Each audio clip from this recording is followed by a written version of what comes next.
What happens when a familiar Hollywood face suddenly becomes the center of a criminal investigation no one saw coming? For decades, Timothy Busfield was known as the dependable actor, the respected director, the Emmy winner whose career quietly threaded through some of television's most beloved shows. And then, almost overnight, his name appeared in headlines for a reason that stunned both fans and the industry. Not because of a role, not because of a comeback, but because authorities issued a warrant for his arrest, forcing him to confront allegations he insists are completely false. Busfield turned himself in to New Mexico authorities after learning a warrant had been issued charging him with 2 counts of criminal sexual contact of a minor and 1 count of child abuse. The allegations stem from claims involving a child who was working on the set of the TV series The Cleaning Lady, which was filmed in Albuquerque. According to official documents, the alleged incidents took place over a period of time while Busfield was directing the show. From the start, his legal team made it clear that he was not hiding, not running, and not conceding anything. His attorney stated that Busfield traveled across the country voluntarily to confront what he described as deeply troubling and false accusations, vowing to clear his name. The complaint itself outlines claims made by a boy who reported that he was around 7 years old during the first alleged incident and around 8 during another. The child reportedly told authorities that he was touched multiple times over clothing. The complaint also claims the child said he was afraid to speak up at the time because Busfield was the director, someone with authority on set, and he feared consequences if he said anything.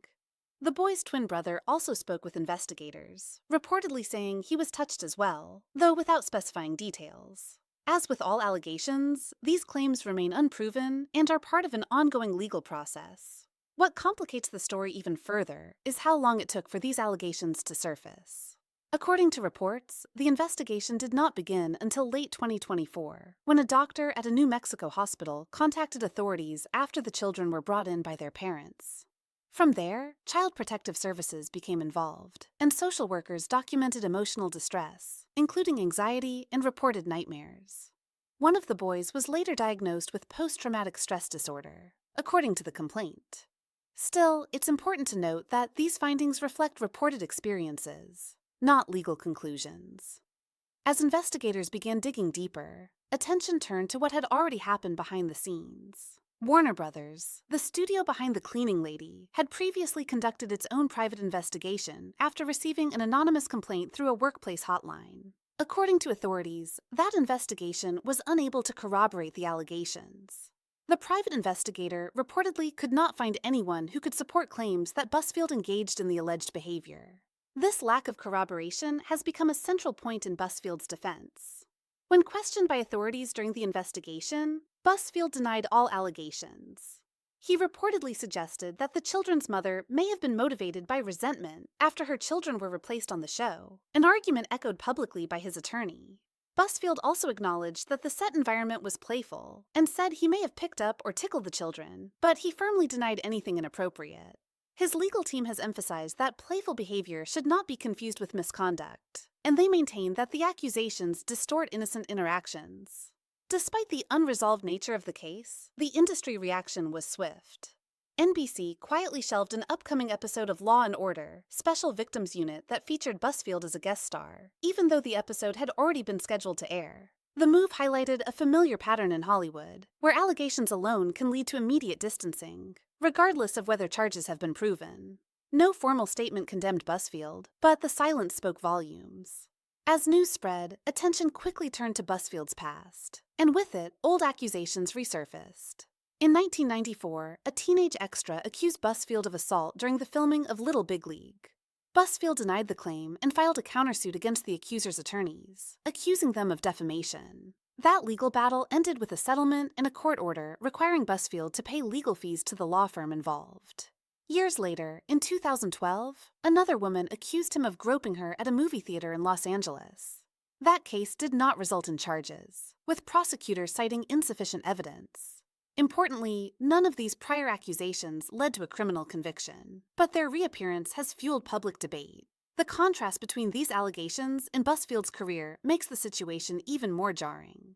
He began his professional life in theater, working as an understudy on Broadway before moving to television and film. He became widely known in the 1980s through roles in Revenge of the Nerds and Trapper John, MD, before earning critical acclaim for his role on 30-something, which won him an Emmy in 1991.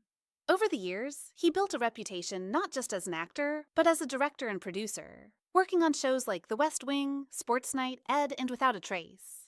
Perhaps most ironic is his long involvement in children's theater. Busfield co-founded touring theater companies designed specifically for young audiences and was deeply involved in family-oriented creative projects. To many who worked with him, this history made the allegations difficult to reconcile with the person they thought they knew. To others, it raised uncomfortable questions about how public personas can differ from private realities. And to supporters, it reinforced their belief that the accusations are inconsistent with decades of professional behavior. Busfield's personal life has also drawn attention. He is married to actor Melissa Gilbert, a former child star herself. Through a publicist, Gilbert has stated that she is standing by her husband and focusing on supporting their family while the legal process unfolds.